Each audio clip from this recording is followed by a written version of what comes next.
ناظرین، کیا آپ امیر بننا چاہتے ہیں؟ اگر ہاں تو اس ویڈیو کو ضرور دیکھیں۔ اس ویڈیو کو بنانے کا مقصد مسلمانوں میں رہنمائی اجاگر کرنا ہے۔ تو چلیے ویڈیو کا آغاز کرتے ہیں۔ آج کی اس کہانی میں ایک غریب نائی اور امیر معاشرے کا تذکرہ ہے۔ ایک گاؤں میں ایک غریب نائی رہا کرتا تھا جو ایک درخت کے نیچے کرسی لگا کر لوگوں کی حجامت کرتا۔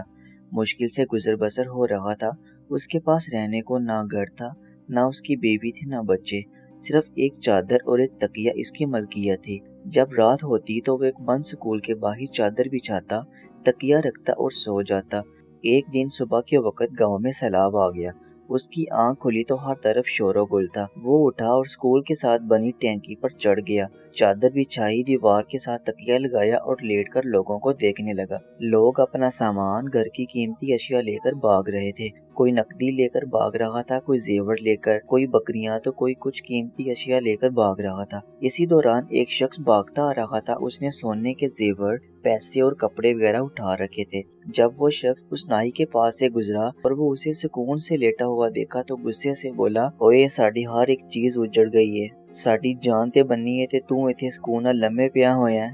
یہ سن کر نائی بولا، لالا اج ہی تے غربت دی چس آئی ہے۔ جب میں نے یہ کہانی سنی تو ہنس پڑا، مگر پھر ایک خیال آیا کہ شاید روز محشر کا منظر بھی اس طرح کا ہوگا، جب تمام انسانوں سے حساب لیا جائے گا۔ ایک طرف غریبوں کا حساب ہو رہا ہوگا، 2 وقت کی روٹی، کپڑا، حقوق اللہ اور حقوق العباد۔